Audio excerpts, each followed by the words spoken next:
Hi, I'm David, and my example of faith is Isaac. It says in Hebrews 11:20, it was by faith that Isaac promised blessings for the future to his sons, Jacob and Esau. When I got this, it sounds easy. So the blessing that God had given to Isaac's father Abraham, he passed on to his sons. Well, that sounds quite simple. Well, no, it's a lot more complicated than that. Isaac would not be my first choice as an example of faith. So let's recap the story. In Genesis 26, 3-4, God blesses Isaac and says to him, I will be with you and will bless you, for to you and your descendants I will give all these lands, and will confirm the oath I swore to your father Abraham. I'll make your descendants as numerous as the stars in the sky, and will give them all these lands, and through your offspring all the nations on earth shall be blessed. The last statement in the blessing is that through your offspring, all nations on earth shall be blessed. The offspring of Isaac were twins, Esau and Jacob. Now, Esau was the firstborn, literally by seconds, because Jacob was holding on to his heel. Esau, as the firstborn, would be the person to receive the inheritance and the blessing, and he was Isaac's favourite. However, Jacob was Rebekah's favourite, and when it came to the end of Isaac's life and he came on to pass on the blessing to his sons, something happened. I'll summarise because it will literally take me 5 minutes to read through Genesis 27, and if you want to, it's probably better to do that, but we haven't got time right now. Okay, in summary, Isaac was on death's door, basically. He knew he was getting old. He knew he had to pass on the blessing to his sons. And Esau would be the person to receive the blessing first, because he's the favourite and he's the firstborn. So he sends Esau out to go hunting, because Jacob loves game.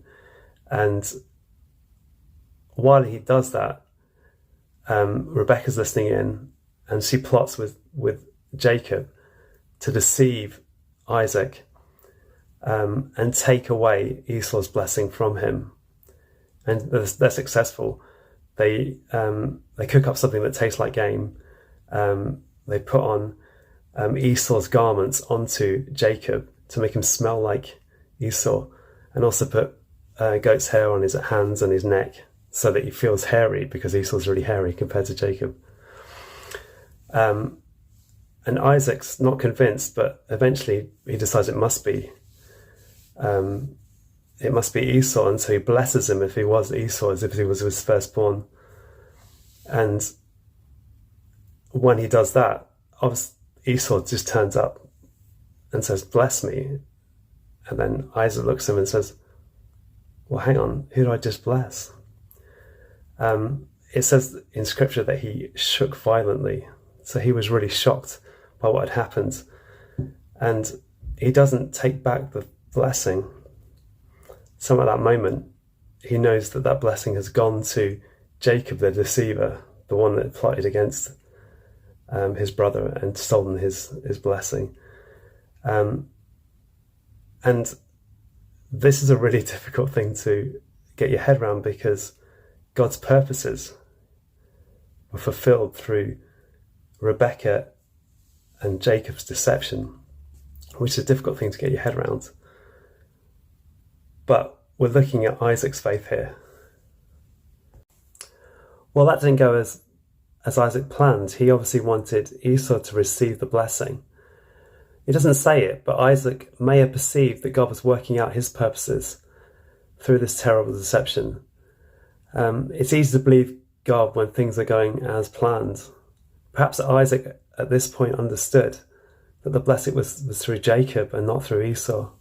He didn't like it, but in faith, he accepted it.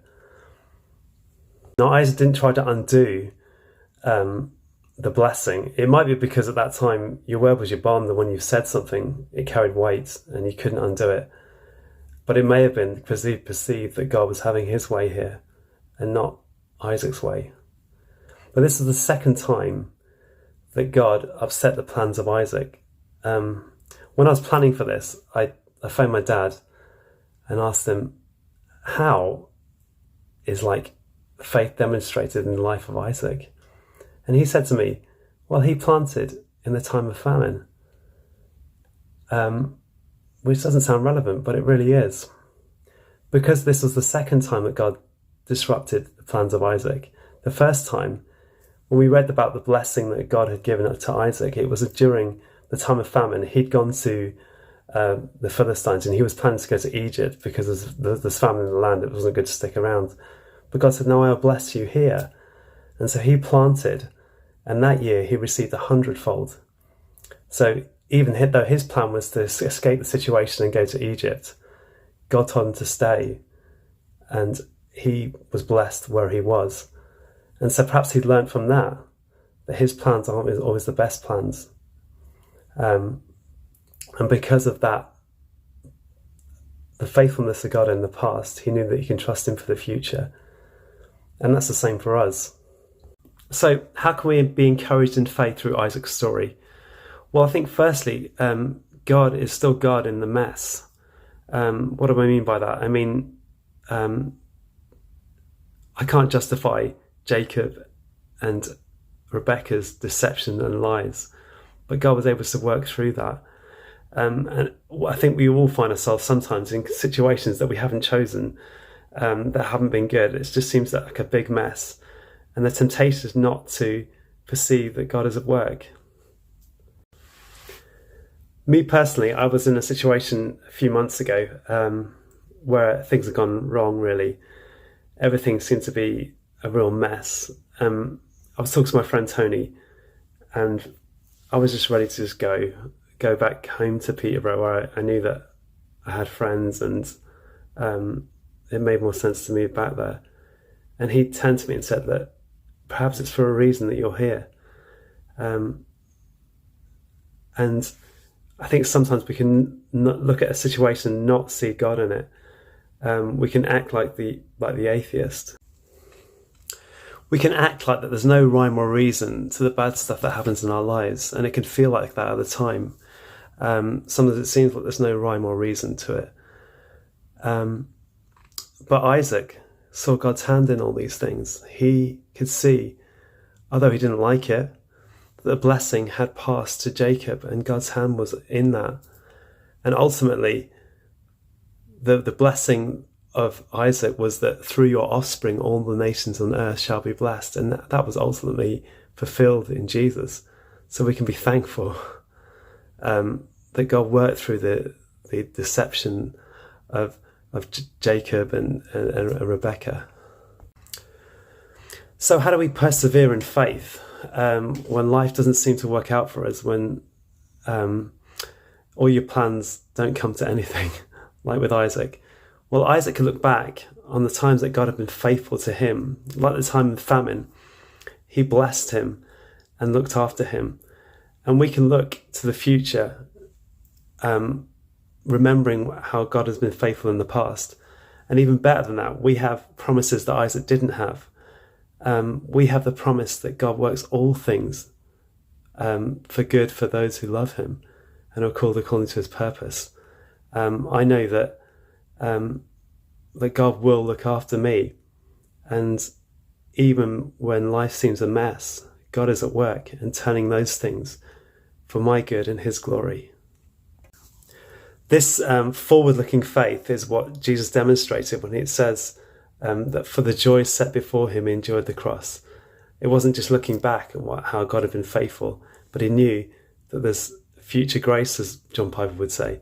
There's good for me in the future, and there's good for you as a Christian. God is working all things to the good of those who love him. What a great promise that is. And we can stand on that. Therefore, since we are surrounded by such a great cloud of witnesses, let us throw off everything that hinders and the sin that so easily entangles, and let us run with perseverance the race marked out for us, fixing our eyes on Jesus, the pioneer and perfecter of faith.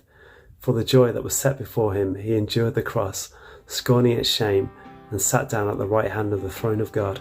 Consider him who endured such opposition from sinners, so that you will not grow weary and lose heart.